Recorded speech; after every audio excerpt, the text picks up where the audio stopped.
Welcome to Yahoo Finance Presents. I'm Adam Shapiro, and joining us today is the ranking member of the House Ways and Means Committee, Representative Kevin Brady of Texas. It's good to see you, Representative. Good to see you, Adam. Thanks for having me. I had the privilege of covering the Congress when you were the chair of House Ways and Means and helped spearhead and write the historic legislation, the Tax Reform and Jobs Act.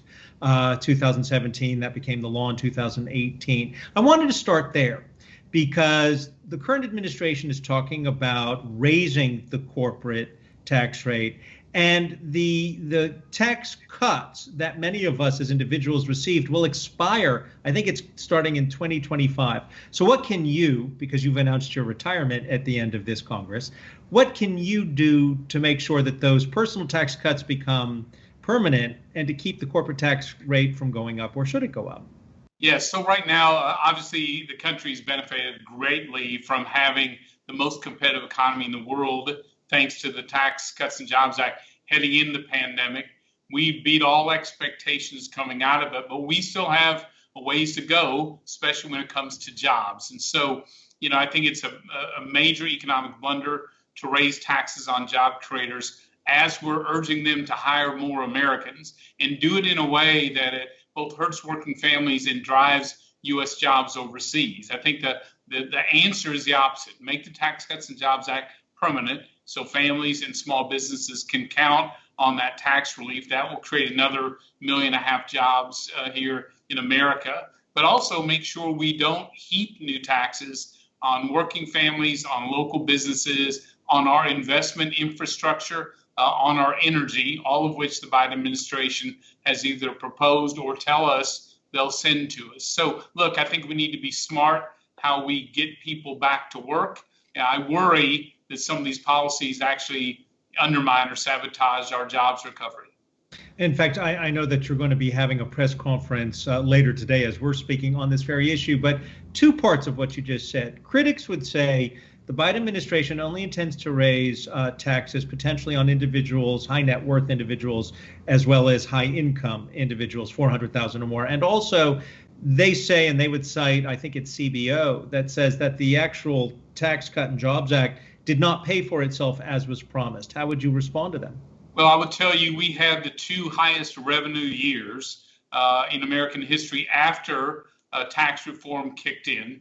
What we didn't have is a full decade of that. I'm confident that much, if not all of the tax reform would have been paid for over that decade because we had more people going back to work, record low unemployment, wages were rising for the first time in more than a decade, and income inequality began to shrink. So we didn't get to see the full impact because of COVID, unfortunately. What we do know is if you reverse those tax cuts, you see the opposite. You see flatter paychecks, more jobs moving overseas, slower jobs growth going forward. And again, this is the worst time you could do something like that as we're trying to find our way out of this pandemic. I have one last question about taxes, and forgive me because I forgot, and I was there when you were crafting this. Why were the personal tax cuts not made permanent then? So they were in the House version of the bill, but as you know, the Senate has different budget rules, and their budget rules limited the amount to 1.5 trillion. So to fit inside those Senate budget rules, some provisions were made permanent, others were for about 7 years. The good news is, I think, these lower tax rates for families, doubling the standard deduction, dramatically expanding the child tax credit, giving small businesses this new 20% small business deduction. Those are extremely popular tax provisions. We are, as Republicans, obviously calling that for those to be made permanent sooner rather than later. I want to switch to retirement because you and the current chairman have actually, together, bipartisan retirement legislation, Secure Act 2, I believe, is what we're now calling it. And this would bring retirement essentially to millions right now who might not have full retirement savings in place. Can you tell us the likelihood? I know that it's passed one chamber, the likelihood that it would become law? I think if Congress will take a pause from the partisan activities and work together, I think this Retirement 2.0 will get to the president's desk hopefully this year. As you know, a Secure Act was about helping more people save earlier and often throughout their lifetime. This one's really focused on those workers who in the past haven't saved. Usually they work for a small business. They may not make a lot of income. They've been non-savers forever. So we're tackling that with new incentives for small businesses to create plans. We actually give them some tax relief in order to match the first $1,000 of contributions. We make it easier. In fact, we auto-enroll workers into those plans so they could get started saving. We also help people save longer throughout their lifetime. So I think these are very smart, bipartisan bills that really help change in a good way how many Americans can save. And obviously, we want them to be secure throughout their lifetime, but especially in retirement. Part of the plan, I think we all can very easily understand, automatic enrollment. You'd have to actually opt out. But some things get a little confusing, especially as we get older. For instance, these caps on purchasing annuities from our retirement accounts. What kind of mandatory retirement plan distribution changes might you endorse to make all of this much simpler as we get to that point in our lives? Yes, so clearly we want you as workers or savers to have as many options as you can. So the bill does create more options for you to see and weigh and businesses to offer, but also, forcing people to take savings out when they don't need it doesn't make sense anymore because we're just living longer. We changed that from 70 and a half to 72 here in the first Secure Act. We propose over time to raise it to 75 because people are living longer. They are acquiring more in their savings. Let them keep them and continue to save up to that amount, up to those years. We think makes good economic sense too. I also want to ask you about the current employment situation in the country. And you are somebody who speaks from having survived COVID-19.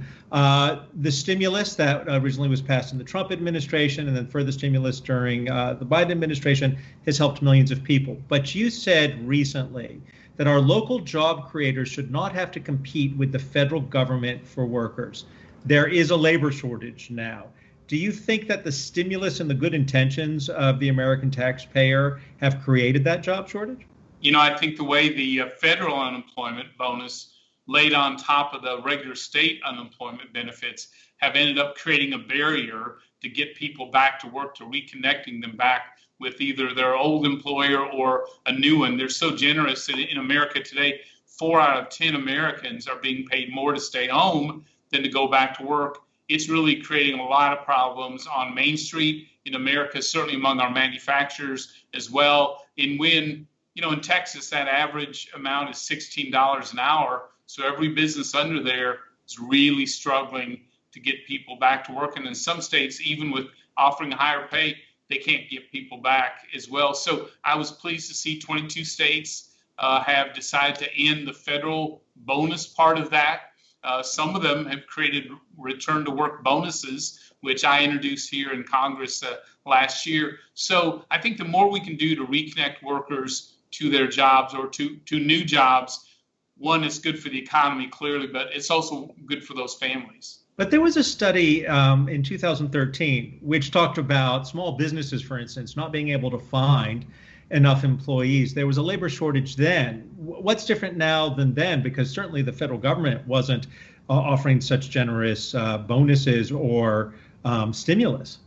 Well, during the Tax Cuts and Jobs Act, after we sort of supercharged the economy, we did have labor shortages. But the good news is people were coming off the sidelines to work for the first time really in a decade or more. Right now, we have an artificial one, in my view, because the unemployment benefits are so generous. Plus, many of them can get better health care by not working than returning to work. All of that is creating, I think, the wrong incentives. I think getting back to the state unemployment, because that really reflects the wages you've earned in the region you're in, because regions pay differently. And also, I think no American obviously ought to get paid more to stay home than to go back to work. There's some simple changes I think can be made to really get people back in, get this jobs recovery going again.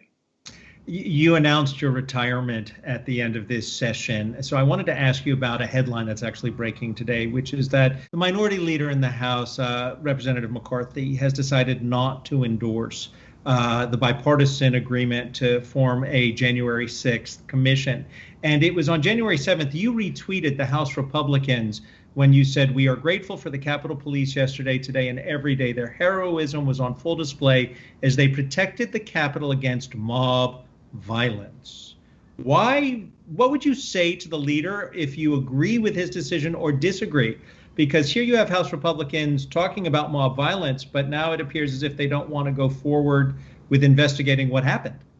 Well, I think they do, and we do. The problem with mob violence is, unfortunately, it had been occurring for much of the previous year. We saw our communities, our small businesses, our main streets burning across America with very little accountability or understanding of how to stop that.